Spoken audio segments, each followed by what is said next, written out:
I think काफ़ी हद तक ये बात सेटल हो गई है दैट इमाद अगर अब भी टीम में पाकिस्तान की नहीं आ पाए तो फिर कब आएंगे? बिल्कुल आप सही कह रहे हैं। मेरे ख्याल में आउटस्टैंडिंग परफॉर्मेंस है और स्पेशली ऐसी टीम में कि जहां टीम स्ट्रगल कर रही है, वो लोन वॉरियर के तौर पे खेल रहा है और हर मैच में वो ऐसी स्टेज पे ले जाता है टीम को जहां पे थोड़ा सा अगर उसकी कोई सपोर्ट कर दे तो मैच वो जीत सकती कराची। मतलब कराची के लिए मैं कहूँगा कि बहुत ज़्यादा डिसअपॉइंटमेंट इसलिए है कि कोई भी मैच ऐसा नहीं था कि जो बंदा कहे कि जी कराची नहीं जीत सकता था। क्रिकेट वो सिर्फ और वो उसके पीछे मेन जो रोल है वो इमाद वसीम का या कहीं ना कहीं आमिर की बॉलिंग का है। तो दो बंदे ऐसे हैं कि जो कोशिश कर रहे हैं कहीं ना कहीं टीम को आगे ले जाने की, लेकिन बाकी कंट्रीब्यूशन नहीं आ रहा। आई थिंक बड़ा ज़बरदस्त पूरा टूर्नामेंट जा रहा है इमाद का और जिस तरीके से उसने इम्प्रूव की अपनी बैटिंग, बैट स्विंग नज़र आ रही है, चीकी शॉट्स भी खेल रहा है अगेंस्ट पेस। नॉर्मली पहले थोड़ा सा ऐसे लगता था कि एक्स्ट्रा पेस वाला बॉलर उस पर उस तरीके से इमाद इफेक्टिव शॉट्स नहीं खेल पाता था। वो भी मेरे ख्याल में इस टूर्नामेंट में उसने जिस तरीके से पेसर्स के अगेंस्ट भी शॉटें खेली हैं, बड़े ज़बरदस्त स्ट्राइक रेट और बहुत अच्छा उन्होंने कनेक्ट किया बॉल को। तो आई थिंक बड़ा एक स्ट्रॉन्ग केस है उसका ऑब्वियसली। लेकिन एक चीज़ ज़रूर देखेंगे, पाकिस्तान जहाँ पे भी उसको खिलाना है, अगर T20 में वो खेलता है तो मुझे लगता है कि नॉर्मली जब पाकिस्तान टीम में आता है तो नंबर 7 पे खेल रहा होता है। मैं जब ये आया भी था तो उस वक्त भी मुझे लगता था कि ये 5 नंबर पे जहाँ उसको नंबर ऑफ ओवर्स मिले उसके लिए ज़्यादा सूटेड बैट्समैन है, क्योंकि उसके पास हर किस्म की गेम है और वो उसको लेके आगे चल सकता है। तो I think very well played Imad. जैसे भी वो जिस तरीके से वो कैरी कर रहा है अपनी टीम को, that's what I think was important for him कि एक इम्पैक्ट छोड़ता है इस टूर्नामेंट में। क्योंकि जब आप सीनियर प्लेयर होते हैं, इतनी क्रिकेट खेले होते हैं, तो फिर आपको कुछ स्पेशल करना पड़ता है लोगों को दोबारा से अपनी तरफ लेके आने के लिए। तो I think now he is having a very strong case. Misbah एक चीज पूछ रहा था कि जैसे इमाद जिस तरह के प्लेयर हैं, आप समझते हैं कि इनका फिक्स नंबर होना चाहिए या वो उन प्लेयरों में से है कि सिचुएशन के हिसाब से कहीं पे भी ऊपर आप यूटिलाइज कर सकते हैं?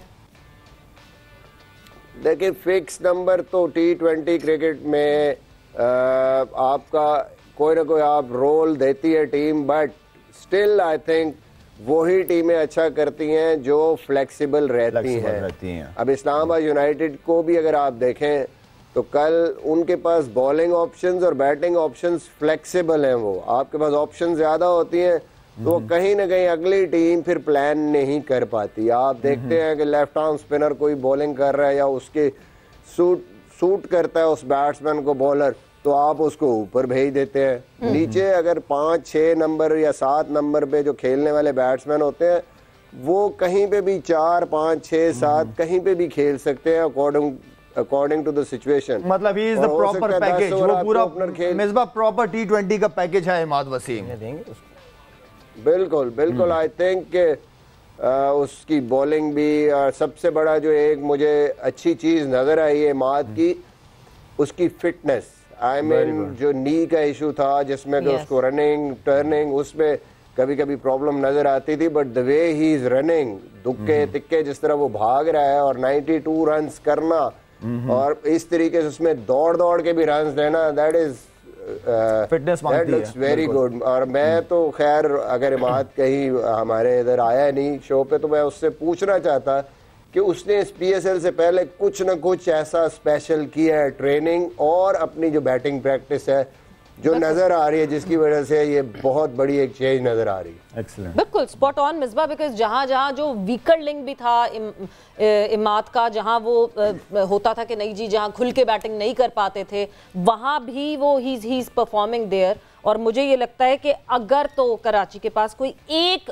और ऐसा प्लेयर होता जो वहां इमाद को सपोर्ट देता, तो यू नेवर नो। जो कराची इतने क्लोज मैचेस आ रहे हैं, मतलब पॉइंट्स टेबल पे अगर मैं उनका नेट रन रेट देखती हूँ तो इस वक्त भी दे आर इन पॉजिटिव, तो इसका मतलब ये कि कितने क्लोज मैचेस वो हारे, सिर्फ पॉइंट्स नहीं बढ़ रहे मगर नेट रन रेट पे जो है वो जरूर कम होगा। 3 मैचेस 6 रन 3 रन और 2 रन वाले, I mean let's say if you include those उन 4 पॉइंट्स में तो they would have been at 10 points and perhaps Shoaib Malik की परफॉर्म ना करना ना मेरे ख्याल में कराची के शोएब मलिक का और इमाद वसीम का अगर कॉम्बिनेशन बन जाता 11 के 11 लड़के नहीं जितवा दे, 2-3 ही परफॉर्म परफॉर्मेंसेस उनकी ही होती है, तो शोएब मलिक अगर साथ में कर जाता ना बहुत है। हाँ जी मिसबा लाला, मैं अभी भी समझता हूँ कि ठीक है बैन कटिंग या शोएब कहीं ना कहीं बीच में कंट्रीब्यूट कर सकते थे, बट आई स्टिल बिलीव कि मैं चाहे वो अकेला इमाद ही कर रहा है लेकिन still they are doing very well in batting. मैं अभी भी समझता हूँ कि उनका बॉलिंग बिल्कुल इनकी बॉलिंग जो है वो इनका वीक लिंक है। चाहे एक ही बंदा बैटिंग में कर रहा है बट वो कंसिस्टेंटली कर रहा है। वीक लिंक कल भी देखें कि उन्होंने बैट्समैन डाल दिया है एक बॉलर की जगह, यानी बेन कटिंग को अगर बाहर किया उसकी जगह बॉलर आया तो उधर से आकिफ को बिठा के उसकी जगह बैट्समैन ले आए। मतलब आप नहीं खेल सकते ऐसी पिचेस पे ओनली 5 बॉलिंग ऑप्शंस के साथ, क्योंकि फिर आपको अपोजिशन के बैट्समैन जो है ना वो टारगेट कर लेते हैं। उनको पता है यार 8 ओवर स्पिन के आने, और बड़ा स्मार्टली खेला है वो आजम, उसको पता था कि 8 ओवर स्पिन ये स्पिनर वापस आना ही आना है। उसे 2 ओवर आराम से, अगर आपके पास एक फास्ट बॉलिंग ऑप्शन और होती तो हो सकता है वहां पे जैसे प्रेशर बढ़ रहा था और फास्ट बॉलर को वो वहां पे लगाते हैं, या आमिर का भी 1 ओवर और करा सकते हैं जब आपके पास 4 ऑप्शंस हो फास्ट बॉलिंग की। नहीं कर सके और बड़ा जबरदस्त आजम ने वो शमसी को नजर आ रहा था कि एक शमसी को काबू करना है अब उसने, और मैच जो है वो साइड पे अमाद और शमसी दोनों को जब उसने 1-1 ओवर लगाया उसके बाद मैच बिल्कुल 15-16 के बाद जो ओवर्स है ना ये बहुत इंपॉर्टेंट ओवर है, उसके लिए आपको जेन्युइन तगड़े यॉर्कर्स मारने वाले बॉलर चाहिए होते हैं, इसलिए रन निकलते मेरे गेम चेंज ही वहीं से होता है। वो जैसे जो लाहौर का कॉम्बिनेशन है वो लगातार जो है टीम्स 15 से 20 ओवर में कभी 90 रन स्कोर कर रही हैं, कभी 85 रन स्कोर कर रही हैं, एक बहुत बड़ा डिफरेंस बना रही हैं। इमाम जिस तरह आजम की बात की कि आजम ने बड़ा सेंसिबली शमसी को और हैंडल करके खेला कि कहाँ किसको रिस्पेक्ट देनी है बॉलिंग को और कहाँ जो है वो चार्ज करना है, बट ऐसा लगा कि कराची ने कोई वर्कआउट नहीं किया हुआ था आजम के अगेंस्ट। मतलब आजम कहीं ना कहीं कोई ना कोई तो वीक लिंक, कहीं वीक पॉइंट होगा ना, कोई स्टडी ऐसा लगा कि आजम के अगेंस्ट नहीं हुई थी। जी देखें, बिल्कुल ये तो नहीं कहूँगा कि कराची ने टारगेट नहीं किया होगा आजम खान को। बिल्कुल आजम खान इस वक्त जो फॉर्म में है तो ऑब्वियसली मीटिंग में बात तो ज़रूर होगी, लेकिन मिसबा भाई वाली बात कि जब आपके पास बॉलिंग के रिसोर्सेज ना होना इस तरह की विकेट्स पे जहाँ पे आपको पता है जब एक बैट्समैन सेट हो जाता है ना तो जो हालात लग रहे हैं विकेट के और वो जो भी मिडल हो रहा है ना वो बॉल रुक नहीं रहा और बॉल बहुत ज़्यादा अच्छा ट्रैवल कर रहा है, तो उसके लिए ना बीच में मुझे ऐसा लगता है आपको जेन्युइन बॉलर या जेन्युइन फास्ट बॉलर, मुझे ऐसा लगता है कि जेन्युइन फास्ट बॉलर ही आपको ट्रबल कर सकता है। वरना खास तौर पे अगर पिंडी की विकेट्स पे जहाँ पे बॉल आता है वहाँ पे 8 ओवर आप जब स्पिनर से कराओगे तो वो ऑब्वियसली आपने कहीं ना कहीं तो एक्सपोज होना है। बेसिकली उन्होंने 200 कर दिया तो मुझे ऐसा लगता था कि कराची फेवरेट जाएगा, लेकिन उन्होंने स्मार्ट भी खेला, आउट भी हो गए, उन्होंने 6 पावर प्ले का यूज किया। फिर आजम ने, मुझे सबसे अच्छी आजम की बात लगी कि जो गेम अवेयरनेस कल उसने दिखाई कि उसको पता था कि मैंने किसको टारगेट करना है, किसको नहीं टारगेट नहीं। ऐसा नहीं था कि उसने आके अपनी फॉर्म को कि जी मैं अच्छी फॉर्म में हूं तो मेरी लग रही है तो मैं आके मारूंगा तो लगेगी, उसने ऐसे नहीं किया। उसने पहले अपने आप को फिर टाइम दिया है, 8-9 बॉल 10-12 बॉल उसने खेले हैं, उसके बाद उसने पिक एंड चूज किया, उसने अपने शॉट्स को पिक एंड चूज किया। तो मेरे ख्याल से ये एक बहुत अच्छी चीज है कि गेम अवेयरनेस होना। अभी इतना पाकिस्तान के लिए नहीं खेला, डोमेस्टिक में इतनी अच्छा पीएसएल में खेल के उसको गेम अवेयरनेस आती है, तो ये एक अच्छी चीज थी। बाकी देखिए आमिर ने एक ओवर बहुत अच्छा किया यॉर्कर्स पे, तो जब आप जेन्युइन फास्ट बॉलर को बीच में अगर लाते तो मुझे ऐसा लगता है कि अगर वो विकेट उधर गिरती तो शायद उनके पास चांस होता, लेकिन उनके पास बीच में बिल्कुल ऐसे क्लूलेस लग रहे थे कि उनके पास वो पेस वाला बॉलर नहीं है इस विकेट पे, जिस वजह से वो ट्रबल नहीं कर सके। इमाद वसीम, सॉरी इमाम, आप मुझे ये बताएं कि आप जेन्युइन की बात कर रहे हैं, जेन्युइन जरा थोड़ा लोगों को बताएं कि जेन्युइन का क्या मतलब, आप क्या कहना चाह रहे हैं, कितनी पेस होनी चाहिए उसकी, 140 प्लस होना चाहिए, उसके बाद यॉर्कर्स होनी चाहिए, थोड़ा सा आप बताएंगे प्लीज।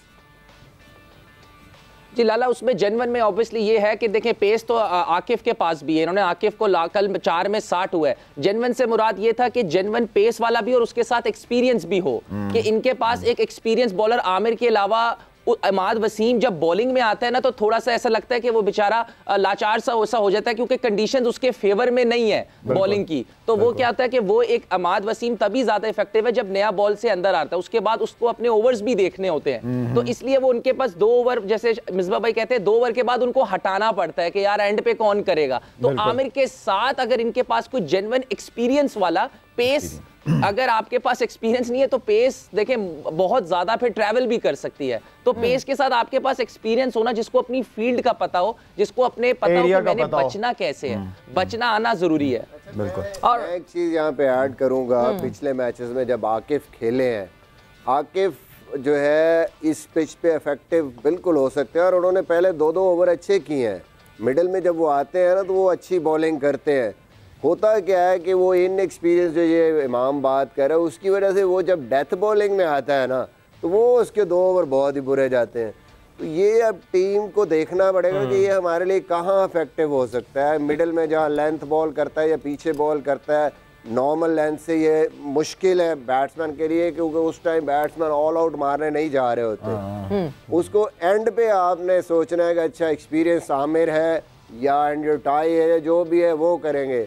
मुझे लगता है कि वो बेचारा वो जो एंड के ओवरों की वजह से वो टीम से बाहर हो जाता है। उसकी वजह से मिडिल के ओवरों में भी फिर आपके पास जी बिल्कुल मिसबा, कल तकरीबन तमाम फास्ट बॉलर जो हैं वो they went for run, they वो just one stand out as far as bowling is concern, और वो थे शादाब खान। ऑफ कोर्स आके जरा बात करते हैं उनका परफॉर्म करना कितना इंपॉर्टेंट है।